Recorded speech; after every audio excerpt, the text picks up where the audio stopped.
so often young men don't have a direction. Mm-hmm. And they're just floating. I guess gonna play Fortnite later today. Like, they don't know what they're doing or why they're doing it, where they're going. I better go to my shift at Subway. Mm-hmm. So having an intentional direction is like the most important thing for me. And everybody in our house knows that that's an expectation from me, my wife, Charles, my younger daughters. Where are you going? What is the direction that you're taking? So I don't complicate it. It's just, where is it you're going? Do you have an intention? We had my dad's 80th birthday party. My uncle came out and he's in Alaska. His kids have been through college, and so he said, "Oh, Charles, you want to go to the U of O, University of Oregon? After you're done." Mm-hmm. He's like, "Oh no, I'm gonna go to Thailand and train Muay Thai for a year after high school." And my uncle's like, "Oh, gosh, I wasn't expecting that answer." Yeah. Hey, as a dad, I don't care if he goes to college or moves to Las Vegas to train for MMA fight. If he has an intentional direction and he's moving towards it, day by day, week by week, month by month, that's what I care. I love that. How are you putting that into practice for your younger two, right? You said that's kind of one of the standards, right? But at a young age, obviously they don't know where they're going. So how are you implementing that for younger kids? For me, I'm more like, for Charles, he's got a runway I'm just going to use my screen here. It's like this wide that he's going in. For my daughters, they're still like here, right? So with Maddie, it's about skill development so that she has more capabilities. That's something that I see, is that kids become 18, 19 years old, graduating from high school, and they have the same skill set as the other 20 million 18 to 19-year-olds that are graduating from high school. Mm-hmm. So we have her doing rock climbing. She's 4 years old. She knows how to ride a bike. She has a physical skill set that's going to help give her confidence as she takes things on. She herself, I will give her credit. We did preschool through homeschooling this past year, and she's like, I really want to be in school. I really want to be around other kids where I can make friends. And so we got her into a pre-K program for next year. So that's her like, okay, this is something that Maddie really wants. She really wants this socialization opportunity. She has her sister and she loves spending time with us. That's something she really wants. Mm-hmm. And she thrives in it. Like, I don't know where she got it from, because it wasn't from me and it wasn't from her mom. She'll be at the park and she'll just go up to a kid and say, like, hey, do you want to play with me? Do you want to be my friend? Do you want to play? And 75% of the time they're like, yeah, sure. And then 25% of the time they're like, no, I'm doing something else, or not really. And she's like, okay, we'll go to the next kid. And she, makes friends with them there. So she's great. She's like very much the most social of everybody in our house. So her like finding that space and giving her opportunities to develop skills, both socially and physically. That's what I'm focused on. Oh yeah, that makes a lot of sense. A child setting itself apart is very difficult to do, without intentionality. So if you're intentional about being a parent, then I think that you can. I mean, the world is your oyster. Go and do whatever. Be intentional, and make it happen. So I love that she's that outgoing and ready to go, and that you're encouraging that. So you obviously have had an experience in your life that led you to say, hey, I want to encourage other dads to live with a purpose. So and to lead with a purpose. So how did you kind of parlay your experiences into a business? It was essentially when I was leaving Eugene.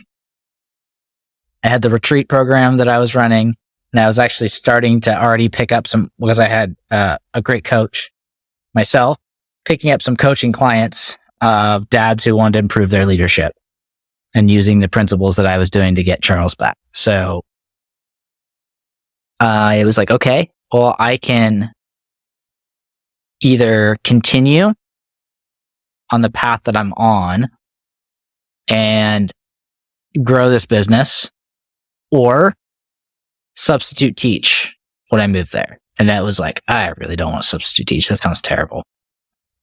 So we went in on the business, which it has not been like, it would have been an easier choice to substitute teach, save some debt and putting, resources into the business and learning. The whole game of running a business is completely different than teaching. So it was not just an even, easy transition by any means. Wait, starting a business isn't easy? Whatever do you mean? I don't understand. Yeah. Yeah. Yeah. The amount of effort and things that you're not even thinking about when you're starting a business that come into play that you're like, holy gracious, I had no clue that this was actually a thing. Like, I just didn't understand. So when you went back and you decided to do this and you were starting to build it all out, like what did it look like to you? What was your, you said that you want your kids to have that direction and where they're going. What was your direction? What was your goal as you said, hey, we're moving back over here. I don't want to substitute teach. I want to build this business. This is what it's going to look like. What were you driving towards? I was still gaining clarity in exactly the overarching, like at the start of this, equipping dads to become the revered leader of their home and helping them prevent and reverse teenage rebellion. There wasn't that clarity yet. But there was a clarity of like, all right, how can I support dads who are feeling disconnected? They've maybe had success in business and they're feeling like their connection with their wife, their connection with their kids is hollow. And I felt like I was in a unique position. One, I felt God was calling me to do this.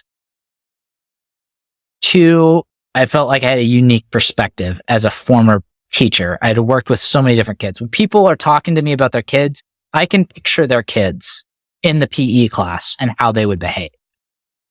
So there is that unique perspective. I don't know if that answers your question. I felt like I'm going off a little bit. Yeah, you're good. I want to dig into the your mission statement now, right? Like you got to the point now where you have a solid mission statement, what you're going for. I want to really key into, and this is very selfish motivation here, as my oldest is 9, right? Prevent teenage rebellion. So many people I talk to, so many dads that I've talked to, they're like, oh, well, just wait till the teenage years. They're going to hate you anyways. Doesn't matter what you do. And I think to myself, what a defeatist, terrible attitude. Like but then I look at it and go, well, I haven't been there. So like, is that defeatist or is that realistic? I lean towards it's defeatist. And I think that's a pile of garbage. I think my kids are going to be wanting to be hanging out with dad, not more than their friends. Like I want them to go hang out with their friends and stuff, but I want to say that I'm going to be the type of dad that they're like, no, I love hanging out with my dad. I want to go hang out with him. I want him to be there teaching me this or taking me there or, being my support system here and there, and not be that rebellious kid. So what is it? What kind of tactics do you use in your business? What kind and in your life to get to that prevention of teenage rebellion? But before we can even talk about tactics, we have to understand what causes rebellion. I believe that's where most people go off the edge. They don't even understand when it's starting. They think it starts when they do the opposite of what they say hey, I need you to do the dishes. No, I'm not doing the dishes. They think that's where it starts, and it doesn't start there at all. So box theory says that, box theory is a very important principle in Dads Who Lead. So I'm going to share with y'all about that. If you were in school, Adam, and you remember sitting in class and maybe it was a 75-minute class and the clock's ticking down at the last 2-3 minutes before the bell rings. What do people start to do? Oh, they're If you already remember. putting their stuff away, shuffling, getting ready to roll out, not paying attention to anything going on. And then as soon as that bell rings, what happens? They're already up and out. Everything's out already the door. packed. They're prepped. They're out the door. They're out the door. So we use that as an analogy. And the longer this is in place, the more extreme this is. So I saw this as a teacher right before lunch. This was even more so. There's a longer build up. Mhm. They've had 3 or 4 classes and they're even running even faster to get to the cafeteria and their friends and everything else they're looking for. And in the school year, on the school day, it's the same. And then in the school year, it's complete anarchy. They're pulling fire alarms. They're throwing papers in the air. They're getting in fight. Like, it's a crazy day. The longer the resistance has been in place and the more restrictive it's been, the faster and harder they're going to push back against it. So basically, that's what box theory is.